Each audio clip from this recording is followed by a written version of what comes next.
হায় এ কি সর্বনাশ! এরকম দিনটাও দেখতে হচ্ছে দর্শক। একদম সর্বনাশের মাথায় বাড়ি। হ্যাঁ, আমাদের ভারতবর্ষের সম্মানিত মুখ্য নির্বাচন কমিশনার জ্ঞানেশ কুমারের বিরুদ্ধে ফাইনালি 7খানা মামলা হয়ে গেল একটা থানায়। হ্যাঁ দর্শক, শুনতে আশ্চর্য হলেও কথাটাই সত্য। কি? তানার বিরুদ্ধে অভিযোগটা কি? তানার বিরুদ্ধে অভিযোগ দর্শক, যে বৈধ ভোটার হওয়ার পরেও সে বৈধ ভোটারকে দেখানো হচ্ছে অবৈধ ভোটার। হ্যাঁ দর্শক, এগুলো আমরা অবনীতভাবে দেখে এসেছি। ভরি ভরি বিভিন্ন জেলা থেকে এরকম অভিযোগ আছে যে কোনো মানুষ, হিন্দু সম্প্রদায়ের মানুষ, তাকে মুসলমানের টাইটেল দিয়ে উপস্থাপনা করা হয়েছে, অথচ তার কোনো জায়গায় সেই মুসলমানের টাইটেলই। আবার কোনো ব্যক্তি দর্শক সংখ্যালঘু মানে মুসলমান, বুঝতে পেরেছেন তো, তারপরে দেখা যাচ্ছে তার বাপ দাদা, তার 14 পুরুষেও ওই টাইটেলও কোথাও নেই, কিন্তু ফাইনালি যে 2002 সালের যে এসআইআর এর লিস্ট এসেছে সেখানে অন্য জনার টাইটেল। আবার কাউকে দেখানো হয়েছে তিনি জ্যান্ত মানুষ, মানে জীবিত আছে, একদম চলাফেরা করছে, খাচ্ছে দাচ্ছে, ঘুরছে, কাজ করছে, একদম বিন্দাস, তারপরেও তাকে দর্শক মৃত ভোটার দেখানো হয়েছে।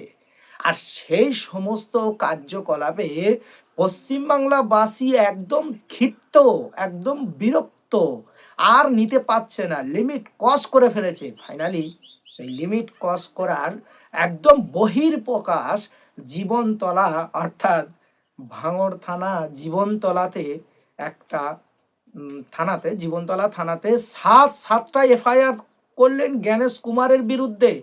শুনতে আশ্চর্য লাগছে, চলুন, আমি বলছি না, নিউজ 14 বাংলা ডিজিটাল মিডিয়া বলছে না দর্শক, বলছে এসআইআর এর যে প্রক্রিয়াটা বিভ্রান্তিকর প্রক্রিয়া নিয়ে এসেছেন আমাদের নির্বাচন কমিশনার জ্ঞানেশ কুমার, তার ব্যতিক্রম রয়েছেন এবং মানুষের ওপরে সেই ব্যতিক্রমী অত্যাচার চাপিয়ে দিতে চলেছেন সাধারণ বৈধ ভোটারের উপরে। সেই নজিরবিহীন প্রমাণ আবার প্রত্যেক জেলাতে যেমন উঠে এসেছে, তেমন দক্ষিণ 24 পরগনায় ভাঙড় ক্যানিং থেকে উঠে আসা তার বহির্প্রকাশ সাতটা এফআইআর করলেন জ্ঞানেশ কুমারের বিরুদ্ধে।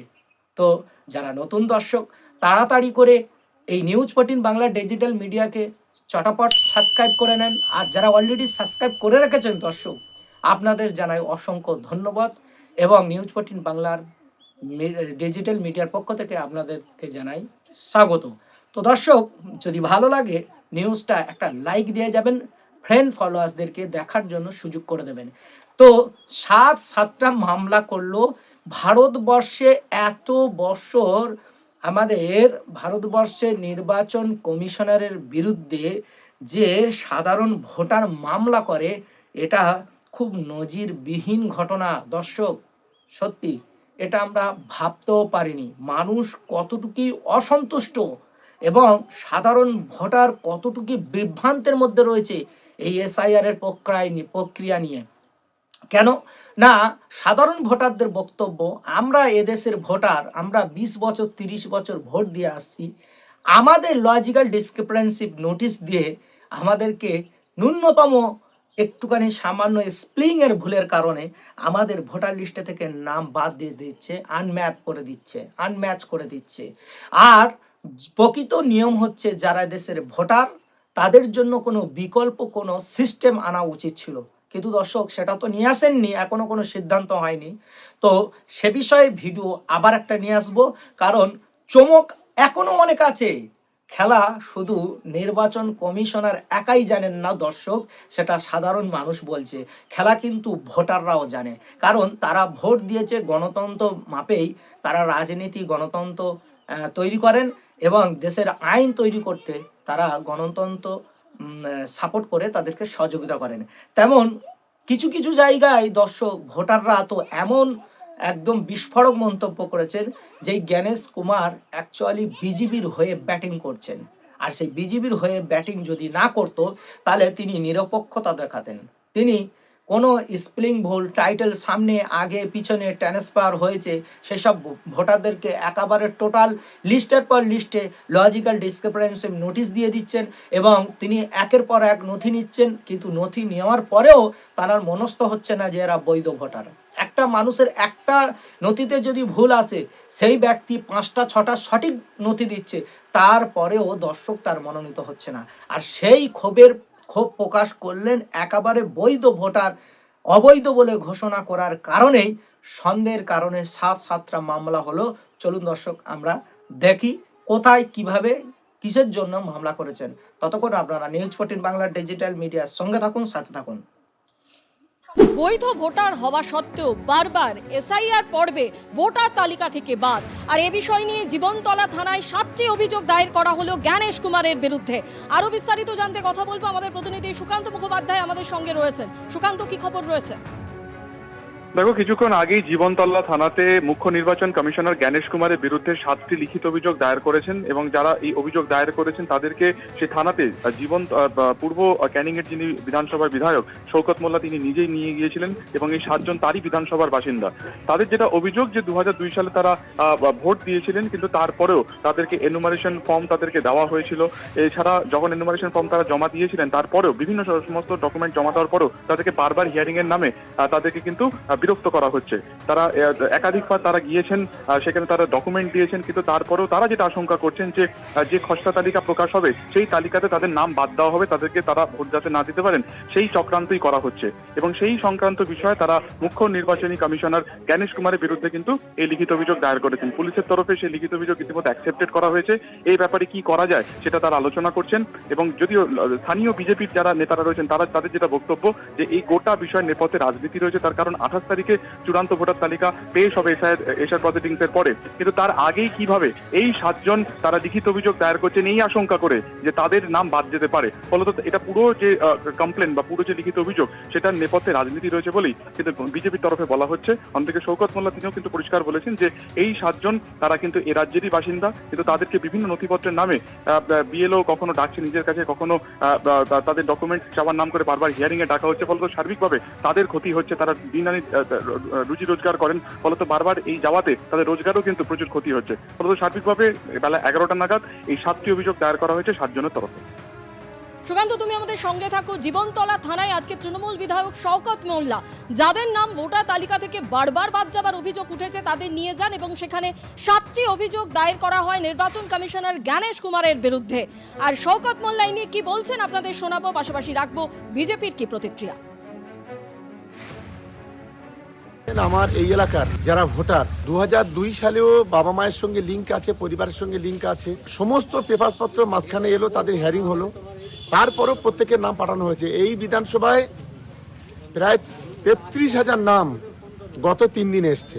এই ইলেকশন কমিশন যিনি আছে মিস্টার জ্ঞানেশ কুমার পরিকল্পিতভাবে বিজেপির দালালতি করে সাধারণ গরিব মানুষের ভোটাধিকার কেটে দিতে চাইছে। জ্ঞানেশ কুমার নামে এফআইআর করলাম এবং আজকে বিকেলে ভাঙড় বিধানসভায় জ্ঞানেশ কুমারের নামে আমরা এফআইআর করব। এই ধরনের বিজেপির দালালতি করে কোন ইলেকশন কমিশন এই সর্বপ্রথম আমরা এই ভারতবর্ষের মাটিতে দেখলাম, এই বাংলার যে আমার জীবনের প্রথমে আমি ইলেকশন কমিশনারের এই যে ভূমিকা দেখলাম, সত্যি এটা খুব দুর্ভাগ্যজনক। কারণ একজন কমিশনার, তার উপরে এই ভোটার থাকবে না থাকবে ডিপেন্ড করেন সাধারণ ভোটারদের, কিন্তু তিনি এমন একটা সিস্টেম নিয়ে আসলেন, সেই সিস্টেমের প্রক্রিয়ায় 33,000 ভোটার ক্যানিং পূর্বের বিধানসভার ভিতরে বাতিল চলে আসছে, অথচ তাদের খসড়া তালিকায় নাম ছিল।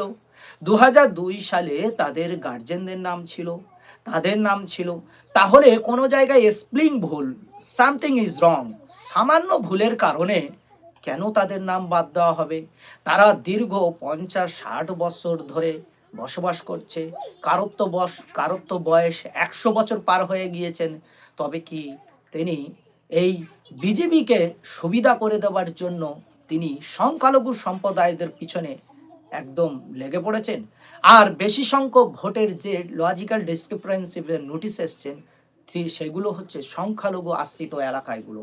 কেন দর্শক, যে ভুলগুলো করেছেন এই ভুলগুলো তো ভোটাররা করেননি, সেগুলো যারা ইলেকটেড বিষয়ে কাজ করতেন, যারা সামনে পিছনে টাইটেল বসিয়ে দিয়েছেন তারা, তার জন্য সাধারণ ভোটারদের এত ভোগান্তিত কেন? তাদের ভোটার তালিকা থেকে নাম বাদ দিতে হবে কেন? হ্যাঁ দর্শক, আমরা নিউজ 14 বাংলা ডিজিটাল মিডিয়া আমরা বিভিন্ন এলাকা, বিভিন্ন জেলা, বিভিন্ন শহরে ঘুরে সাধারণ মানুষের কমেন্ট আমরা জানতে চেয়েছি যে এই মিস্টার গণেশ কুমার তিনি ভারতবর্ষে জাতীয় নির্বাচন কমিশনার হিসেবে নিয়োগ হবার পরে তিনি প্রথমে বাদ দিলেন, আনম্যাপ লিস্ট বার করলেন, তারপরে ম্যাচিং লিস্ট বার করলেন। তো ম্যাচিং লিস্ট বার করার পরে তারপরে আবার তার মনোগত হয়নি, তিনি বার করলেন লজিক্যাল ডিসক্রিপেন্সি নোটিশ। সেই লজিক্যাল ডিসক্রিপেন্সি নোটিশটা কি আর সিদ্ধান্তটা কিভাবে করেছেন তিনি? তিনি করেছেন এআই জেনারেটরের মাধ্যমে।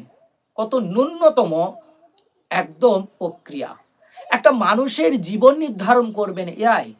এআই তো এখনো পর্যন্ত কোনো দেশেই ভালোভাবে সাকসেসফুল বলে সাধারণ মানুষ বলছে যে কোনো, এখনো পর্যন্ত এআই নিজেই, এআই এর যে মালিক সে বলছে এখনো পর্যন্ত এআই এর আপডেট বাকি আছে, মানে এআই এখনো পর্যন্ত সাকসেস নয়। তাহলে সাধারণ মানুষের নথিপত্র এআইকে দিয়ে জেনারেট করলে সেখানটাই ভরি ভরি অসংখ্যিত আসবে, এটাই নিয়ম, ভুল ভ্রান্তি হবে। আর সেই ভুলের কারণে কেন সাধারণ ভোটাররা বলি হবে? এটাই সাধারণ মানুষের প্রশ্ন। তাহলে আপনি যখন নির্বাচন কমিশনার, আপনার যেমন ধারণা নেই এআই জেনারেটটা কত ভয়ানক এবং ভুল, যেটা সাধারণ মানুষের উপরে প্রভাব পড়তে পারে, তাহলে আপনি সেই ধারণাটা নিয়ে না এসে আপনি সেই সিস্টেমটা, যে সিস্টেমের মাধ্যমে বৈধ ভোটার খুব সহজেই চেনা যায়, সেই প্রক্রিয়া, সেই অ্যাপস না নিয়ে এসে কেন মাঠে নামতে গেলেন, কেন খেলতে গেলেন? আর সাধারণ মানুষদের ভবিষ্যৎ নিয়ে কেন ছিনিমিনি খেলছেন?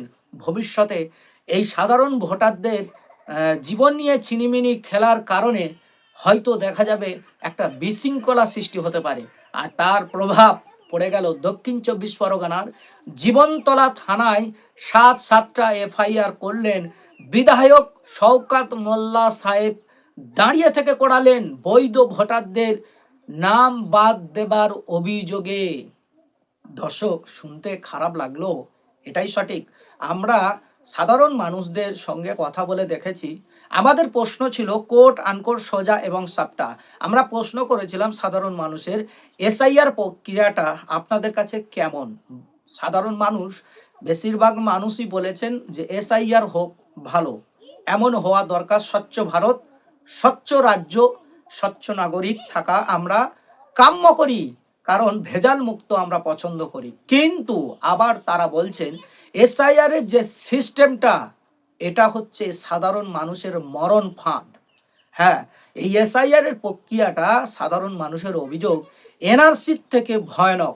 এনআরসিতে অনেক কিছু ডকুমেন্টস আছে, যে ডকুমেন্টসগুলো এপিট ওপিট শো করলে সেটা অ্যাক্টিভ করেন, কিন্তু এসআইআর এর 2002 সালের যে নামটা আছে, যদি কোনো কারণে সেই ব্যক্তি ভুল করেছেন অথবা যারা ভোটার লিস্ট সাজিয়েছেন তারা যখন ওই স্পেলিংগুলো ভুল করেছেন, সেই ব্যক্তির সহজ নামটাকে কঠিন যখন এসেছেন, আর নির্বাচন করার সময় যে ভোটার লিস্ট বানানো হয় তাতে প্রচুর ভুল থাকবে, আর সেটা সংশোধন করার জন্য সাধারণ অফিসারদেরকেও নিয়োগ দেওয়া হয়েছে। তারা সরকারি মাইনে নিয়েই তারা কাজ করে, এটাই তাদের ডিউটি, তারা ভুল সংশোধন করবে। সাধারণ মানুষের ট্যাক্স দিয়ে তাদের মাইনে দেওয়া হয়, বেতন দেওয়া হয়। তাহলে এই গণেশ কুমার তিনি কি ভুলে গেছেন যে বাংলার কালচারটা কি?